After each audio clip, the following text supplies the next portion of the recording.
పుష్ప 2 తర్వాత బిగ్గెస్ట్ మూవీగా రాబోతుంది అయితే ఇప్పుడు రాకా మాత్రం అయితే ఆ పోస్టర్ చూసారా మీరు రిలీజ్ చూసాను, ఎలా అనిపించింది చాలా బాగుంది. మీకు నచ్చిందా పోస్టర్ చాలా నచ్చింది. దానికన్నా ముందు నిన్న ఒక హ్యాండ్ ది రిలీజ్ చేశారు పోస్టర్ కానీ దానిలో చాలా ట్రోల్స్ చేస్తున్నారు ఎలా అనిపిస్తుంది వాళ్ళు ట్రోల్ చేసేవాళ్ళు మామూలే కదా. మా బాయ్ ఎదుగుతున్నాడు కాబట్టి అప్పుడప్పుడు ఇంకా కొంతమందికి ఉంటారు కదా, కుళ్ళుకుంటారు. సో ఇదే కాకుండా ఈ సినిమాలో దీపికా పదుకొని పెడుతున్నారు అండ్ ట్రిపుల్ క్యారెక్టర్స్ ఉండబోతున్నాయి అని చెప్పేసి అంటున్నారు. అనుకుంటామా సో 5 క్యారెక్టర్స్ అంటే ఒక క్యారెక్టర్ అయితే మనకి రిలీజ్ అయిపోయింది రాక్షసుడు లాగా, మరి మిగతా క్యారెక్టర్స్ ఏమై ఉండొచ్చు అని మీరు అనుకుంటారు? థింకింగ్ వస్తే అప్పుడు అర్థం చేసుకోవచ్చు. ఇప్పటిదాకా మనం అల్లు అర్జున్ గారిని ఒక లవర్ బాయ్ గా చూసాం, యాక్షన్ చూసాం, మాస్ చూసాం, ఇప్పుడు కొత్తగా సైన్స్ ఫిక్షన్ లో చూడబోతున్నాం. సో ఎక్స్పెక్టేషన్స్ ఎలా ఉన్నాయి మీకు? చాలా బాగుంది, ఊరా మాస్ అసలుకి తగ్గేదే లేదు అసలు. అట్లీ గారి డైరెక్షన్ పైన ఎక్స్పెక్టేషన్స్ ఉన్నాయా మరి?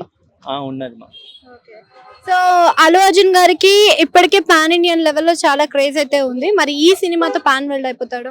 మా బాయ్ని అసలు పట్టుకోలేరు, ఇంకా ఏడుకో వెళ్ళిపోతాడు. ఇంకా మరి బాయ్ అని అంటున్నారు, ఆ బాయ్ నే చాలా ట్రోల్స్ చేస్తారు కదా బాయ్ అని చెప్పి. చేసేవాళ్ళు తెలుసు కదా ఆయనకి, అనుకునే వాళ్ళు అట్లా చేస్తారు అంతే. మీకు ఏం నచ్చుతుంది అల్లు అర్జున్ గారి క్యారెక్టర్? స్టైల్ బాగుంది, క్యారెక్టర్ కూడా బాగుంటుంది. విలన్ క్యారెక్టర్స్ మన పుష్ప 2 వచ్చింది కదా, ఫైట్ సీన్ లాస్ట్, అది చాలా నచ్చింది.